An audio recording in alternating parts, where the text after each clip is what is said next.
ನಾವು ಮಹಿಳಾ ಸಂಘಟನೆಗಳೆಲ್ಲ ಸೇರಿ ಮತ್ತು ಹಲವಾರು ಮಹಿಳಾ ಗುಂಪುಗಳೆಲ್ಲ ಸೇರಿ ಮತ್ತು ಮಹಿಳೆಯರು ಸೇರಿ ನಾವು ಒಂದು ಅಭಿಯಾನನ ಶುರು ಮಾಡಿದ್ದೀವಿ, ಆಂದೋಲನವನ್ನು ಶುರು ಮಾಡಿದ್ದೀವಿ. ಅದು ಸೆಪ್ಟೆಂಬರ್ 16ರಂದು ಬೆಂಗಳೂರಿನಲ್ಲಿ ಅದನ್ನು ಉದ್ಘಾಟನೆ ಮಾಡಿದ್ದೀವಿ. ಒಂದೇನೆಂದರೆ ಅದರ ಹೆಸರು ಕೊಂದವರು ಯಾರು ಅಂತ. ಈ ಕೊಂದವರು ಯಾರು ಆಂದೋಲನದ ಮೂಲಕ ನಾವು ಇತ್ತೀಚೆಗೆ ನಾವು ಹಲವಾರು ಕಾರ್ಯಕ್ರಮಗಳನ್ನ ಹಾಕ್ಕೊಳ್ತಾ ಇದ್ದೀವಿ. ಕಾರ್ಯಕ್ರಮಗಳನ್ನ ಹಾಕ್ಕೊಂಡು ಜನರ ಮಧ್ಯೆ ಹೋಗ್ತಾ ಇದ್ದೀವಿ. ಅದರ ಕ್ಯಾಂಪೇನ್ಗಳನ್ನ ಮಾಡ್ತಾಯಿದ್ದೀವಿ. ಹಾಗೆಯೇ ಈಗ ನಾವು ಕೆಲವು ಸಚಿವರನ್ನ ಭೇಟಿ ಮಾಡಿದ್ದೀವಿ, ಹಾಗೆ ಮುಖ್ಯಮಂತ್ರಿಯವ್ರನ್ನೂ ಭೇಟಿ ಮಾಡಿದ್ದೀವಿ. ಮೊದಲನೇದಾಗಿ ನಾವು 18ನೇ ತಾರೀಕು, ಇದೇ ತಿಂಗಳು 18ನೇ ತಾರೀಕು ಸೌಜನ್ಯ ಹುಟ್ಟಿದ ಹಬ್ಬ ಅವತ್ತು, ಹುಟ್ಟಿದ ದಿನ ಅವತ್ತು. ಆ ಹುಟ್ಟಿದ ದಿನದಂದು ಶ್ರೀ ದಿನೇಶ್ ಗುಂಡೂರಾವ್ ಅವರು, ನಮ್ಮ ರಾಜ್ಯದ ಆರೋಗ್ಯ ಸಚಿವರು, ಅವರನ್ನು ಕೂಡ ಭೇಟಿ ಮಾಡಿದ್ವಿ.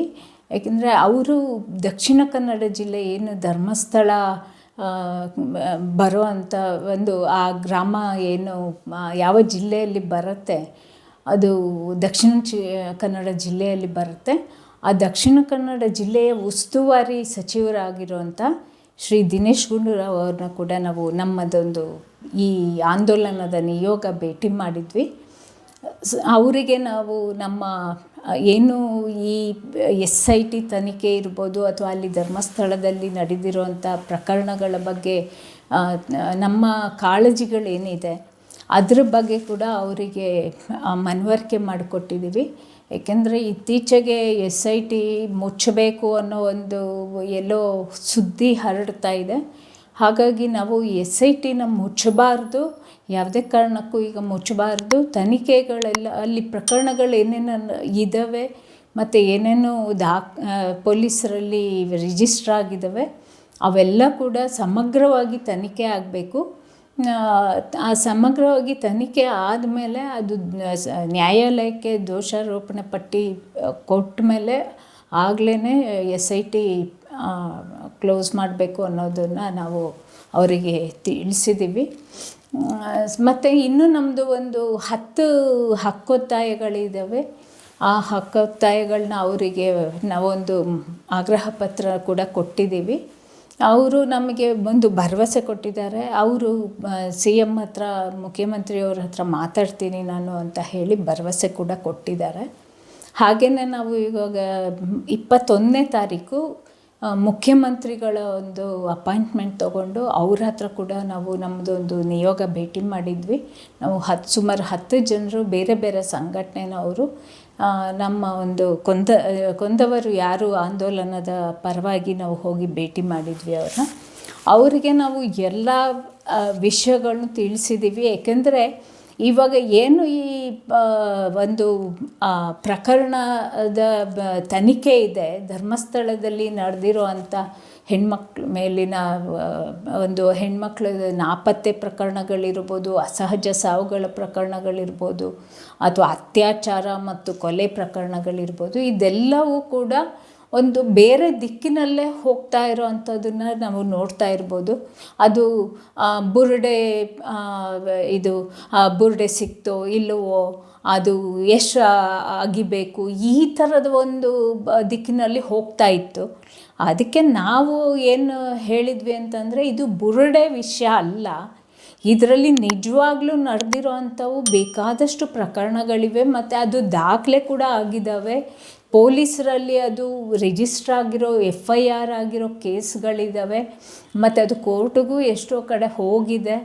ಅದು ಹಾಗೆ ಆಮೇಲೆ ಮುಚ್ಚಾಕಿದ್ದಾರೆ ಅದು ಬೇಕಂತ ಮುಚ್ಚಾಕಿದಾರೋ ಬೇಡ ಅಂತ ಮುಚ್ಚಾಕಿದಾರೋ ಅದೆಲ್ಲ ಗೊತ್ತಿಲ್ಲ. ಒಟ್ಟಿನಲ್ಲಿ ಮುಚ್ಚಾಕಿರುವಂಥ ಸಾಕಷ್ಟು ಪ್ರಕರಣಗಳಿದ್ದಾವೆ. ಉದಾಹರಣೆಗೆ ವೇದವಲ್ಲಿ, ಪದ್ಮಲತಾ, ಯಮುನಾ, ಆಮೇಲೆ ನಾರಾಯಣ ಅವರ ಕೇಸ್ ಇರ್ಬೋದು, ಅದೆರಡು ಜೋಡಿ ಕೊಲೆಗಳು. ಆಮೇಲೆ ಸೌಜನ್ಯ ಕೇಸು, ಅದು ಎಲ್ಲರೂ ಜನಜನಿತವಾಗಿರುವಂಥ ಕೇಸ್ ಅದು.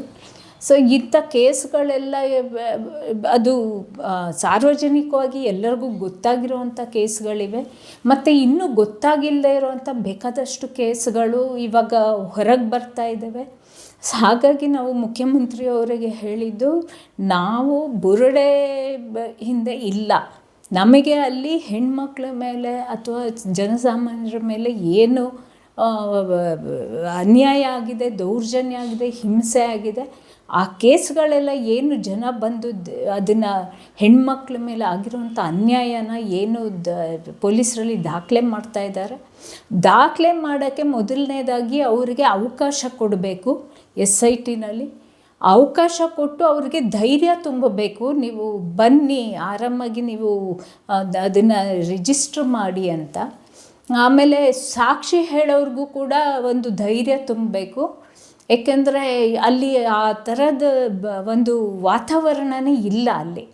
ಹಾಗಾಗಿ ಧೈರ್ಯ ತುಂಬಿ ಮಹಿಳಾ ಮತ್ತು ಮಕ್ಕಳ ಕಲ್ಯಾಣ ಇಲಾಖೆ ಇರ್ಬೋದು ಅಥವಾ ಮಹಿಳಾ ಆಯೋಗ ಇರ್ಬೋದು, ಎಲ್ಲರೂ ಕೂಡ ಬಂದು ಅಲ್ಲಿ ಅವರಿಗೆ ಒಂದು, ಮತ್ತು SIT ಕೂಡ ಒಂದು ಧೈರ್ಯ ತುಂಬಿ ಅವರಿಗೆ ಅದನ್ನು ಪ್ರಕರಣ ದಾಖಲಿಸೋಕ್ಕೆ ಒಂದು ಅವಕಾಶ ಕೊಡಬೇಕು.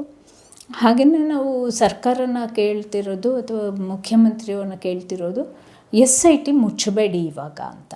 ಈಗ ಮುಚ್ಚಬೇಡಿ, ಸಮಗ್ರ ತನಿಖೆ ಆಗೋ ತನಕ ಇದೇ SITನ ಮತ್ತು ಇದೇ ಅಧಿಕಾರಿಗಳನ್ನ ಅಲ್ಲಿ ಕೆಲಸ ಮಾಡೋಕ್ಕೆ ಬಿಡಿ.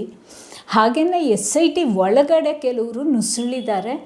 ಅವರು ಅಲ್ಲಿ ಸಾಕ್ಷಿ ಹೇಳಕ್ಕೆ ಬಂದು ಅವರನ್ನು ಬೆದರಿಸೋ ಅಂಥ ಕೆಲಸಗಳು ಮಾಡ್ತಿದ್ದಾರೆ ಅಂತ ಅಲ್ಲಿ ಸಾಕ್ಷಿ ಹೇಳಕ್ಕೆ ಹೋದವರು ಹೇಳ್ತಾ ಇದ್ದಾರೆ, ದೂರು ಕೊಡೋಕ್ಕೆ ಹೋದವರು ಹೇಳ್ತಾ ಇದ್ದಾರೆ. ಅಂಥವ್ರನ್ನ ನೀವು ದಯವಿಟ್ಟು SITಯಿಂದ ತೆಗೀರಿ. ಮತ್ತು ಯಾರು ಅಲ್ಲಿ SITಲಿರೋಕ್ಕೆ ಯೋಗ್ಯತೆ ಇದೆ ಅಂಥವ್ರನ್ನ ಮಾತ್ರ SIT ಒಳಗಡೆ ಇರಿಸಬೇಕು. ಹಾಗೆಯೇ ಸೌಜನ್ಯ ಕೇಸ್ನಲ್ಲಿ CBI ಕೋರ್ಟ್ ಮತ್ತು CBI ಕೋರ್ಟ್ ಒಂದು ಆದೇಶ ನೀಡಿದೆ.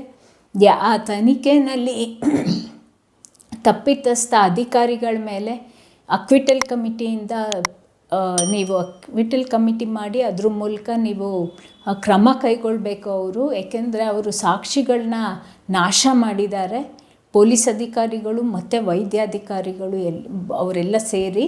ಹಾಗಾಗಿ ನೀವು ಅವರ ಮೇಲೆ ಕ್ರಮ ಕೈಗೊಳ್ಳಬೇಕು ಅಂತ ಹೇಳಿ CBI ಕೋರ್ಟು ಹೇಳಿದೆ.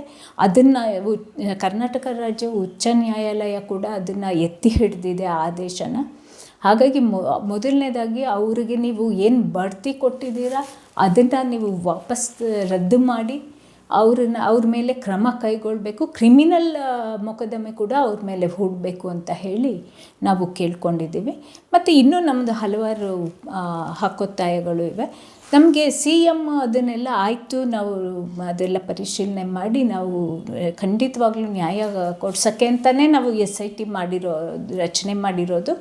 ಹಾಗಾಗಿ ನಾವು ಹೆಣ್ಮಕ್ಳ ಪರವಾಗಿ ನಾವು ನಿಲ್ತೀವಿ. ಅದಕ್ಕಾಗೆ ನಾವು ಬೇಕಾದಷ್ಟು ಯೋಜನೆಗಳು ಕೂಡ ಮಾಡಿದ್ದೀವಿ. ಮತ್ತು ಉಗ್ರಪ್ಪ ಸಮಿತಿ ವರದಿನ ನಾವು ಜಾರಿ ಕೂಡ ಮಾಡೋಕ್ಕೆ ಇವಾಗ ಅನುಷ್ಠಾನ ಸಮಿತಿ ಅಂತ ರಚನೆ ಮಾಡಿದ್ದೀವಿ. ಆ ಅನುಷ್ಠಾನ ಸಮಿತಿನಲ್ಲೂ ಕೂಡ 3 ಉಪಸಮಿತಿಗಳು ರಚನೆ ಆಗಿವೆ. ಹಾಗಾಗಿ ನಾವು ಖಂಡಿತವಾಗ್ಲೂ ನಾವು ನ್ಯಾಯ ಕೊಡೋಕ್ಕೆ ನಾವು ಎಲ್ಲ ಕ್ರಮಗಳನ್ನು ಕೈಗೊಳ್ತೀವಿ ಅಂತ ಹೇಳಿ ನಮಗೆ ಭರವಸೆ ಕೊಟ್ಟಿದ್ದಾರೆ. ಇದು ಒಂದಾಯಿತು. ಹಾಗೆಯೇ ನಾವು ನಮ್ಮ ಸಾರಿಗೆ ಸಚಿವರಾದ ಮತ್ತು ಮುಜರಾಯಿ ಇಲಾಖೆ ಸಚಿವರಾದ ಶ್ರೀ ರಾಮಲಿಂಗಾರೆಡ್ಡಿ ಅವ್ರನ್ನೂ 22ನೇ ತಾರೀಕು ಮೀಟ್ ಮಾಡಿದ್ವಿ. ಅವರನ್ನು ಭೇಟಿ ಮಾಡಿ ಅವ್ರಿಗೂ ಕೂಡ ನಮ್ಮ ಹಕ್ಕೊತ್ತಾಯ ಪತ್ರವನ್ನು ಸಲ್ಲಿಸಿದ್ದೀವಿ. ಅವರು ಕೂಡ ನಮಗೆ ಹೇಳಿದ್ದಾರೆ, SIT ನಾವು ರಚನೆ ಮಾಡಿದ್ದೀವಿ ನಮ್ಮ ಸರ್ಕಾರ, ನಾವು ಅದು ಯಾರೇ ಇರಲಿ ಅದು ನ್ಯಾಯವನ್ನು ಸತ್ಯವನ್ನು ನಾವು ಅದು ಪತ್ತೆ ಮಾಡೋಕ್ಕೋಸ್ಕರನೇ ನಾವು ಈ SIT ರಚನೆ ಮಾಡಿರೋದು. ಹಾಗಾಗಿ ಸತ್ಯ ಹೊರಗೆ ಬಂದೇ ಬರುತ್ತೆ, ನಾವು ಅದರಲ್ಲಿ ಯಾವುದೇ ಥರದ ರಾಜಿ ಮಾಡ್ಕೊಳ್ಳೋದಿಲ್ಲ ಅಂತ. ಮತ್ತು ಅವರು ಇನ್ನೂ ಒಂದು ಅಂಶ ಏನು ಹೇಳಿದರು ಅಂತಂದರೆ, ಈ ವಿರೋಧ ಪಕ್ಷದವರು ಇದನ್ನು ಸುಮ್ಮನೆ ನಾವು ಇಲ್ಲಿ ಸತ್ಯವನ್ನು ಹೊರಗೆ ಹಾಕೋಕ್ಕೆ ಅಂತ ಹೇಳಿ ಇದನ್ನು ಮಾಡಿದ್ರು ಕೂಡ ವಿರೋಧ ಪಕ್ಷದವರು ಅದನ್ನು ಸುಮ್ಮನೆ ದೇವರು ಧರ್ಮ ಅಂತ ಹೇಳಿ ಅದಕ್ಕೆ ಏನೇನೋ ಕಥೆಗಳನ್ನ ಕಟ್ಟುತ್ತಾ ಇದ್ದಾರೆ ಅಂತ. ಅದಕ್ಕೆ ನಾವು ಹೇಳಿದ್ವಿ, ಖಂಡಿತವಾಗ್ಲೂ ಇದು ದೇವರಿಗಾಗಲಿ ಧರ್ಮಕ್ಕಾಗಲಿ ಅಥವಾ ದೇವಸ್ಥಾನಕ್ಕಾಗಲಿ ಯಾವುದಕ್ಕೂ ಸಂಬಂಧಪಟ್ಟಿರೋದಲ್ಲ. ಇದು ಹೆಣ್ಮಕ್ಳ ಮೇಲೆ ಮತ್ತು ಮನುಷ್ಯರ ಮೇಲೆ ನಡೆದಿರೋಂಥ ಕೊಲೆಗಳಿರ್ಬೋದು ಅಥವಾ ಅನ್ಯಾಯಗಳಿರ್ಬೋದು, ದೌರ್ಜನ್ಯ, ಹಿಂಸೆ ಇವುಗಳಿಗೆ ಸಂಬಂಧಪಟ್ಟಿರೋದು. ಇದನ್ನು ಯಾವ ಧರ್ಮವೂ ಒಪ್ಪೋದಿಲ್ಲ, ಯಾವ ದೇವರು ಕೂಡ ಒಪ್ಪೋದಿಲ್ಲ. ಹಾಗಾಗಿ ಇದು ಜನರ ನಂಬಿಕೆಗಳಿಗೂ ಕೂಡ ಮಾಡಿರೋವಂಥ ದ್ರೋಹ ಅಂತ ನಾವು ಹೇಳಿದ್ದೀವಿ. ಹಾಗಾಗಿ ಇಂಥದ್ದು ಯಾರೇ ಮಾಡಿದರೂ ಕೂಡ ಇಂತಹ ಅನ್ಯಾಯಗಳು ಅವರಿಗೆ ಶಿಕ್ಷೆ ಆಗಲೇಬೇಕು. ಅವರು ಮೊದಲನೇದಾಗಿ ಅವರು ಪತ್ತೆ ಆಗಬೇಕು ಯಾರು ಮಾಡಿರೋದು ಅಂತ. ಅಂಥವ್ರು ಯಾರೇ ಆಗಿದ್ದರೂ ಕೂಡ ಅವರಿಗೆ ಶಿಕ್ಷೆ ಆಗಬೇಕು. ಮತ್ತು ಇದು ಮುಂದೆ ಇಂಥದ್ದು ನಡಿಬಾರ್ದು ಅಂತ ಹೇಳಿ ಆ ಉದ್ದೇಶದಿಂದ ನಾವು ಈ ಒಂದು ನಾವು ಕೊಂದವರು ಯಾರು ಅನ್ನೋ ಒಂದು ಆಂದೋಲನವನ್ನು ಮಾಡ್ತಾಯಿದ್ದೀವಿ ಅಂತ ಅವರ ಗಮನಕ್ಕೆ ತಂದಿದ್ದೀವಿ.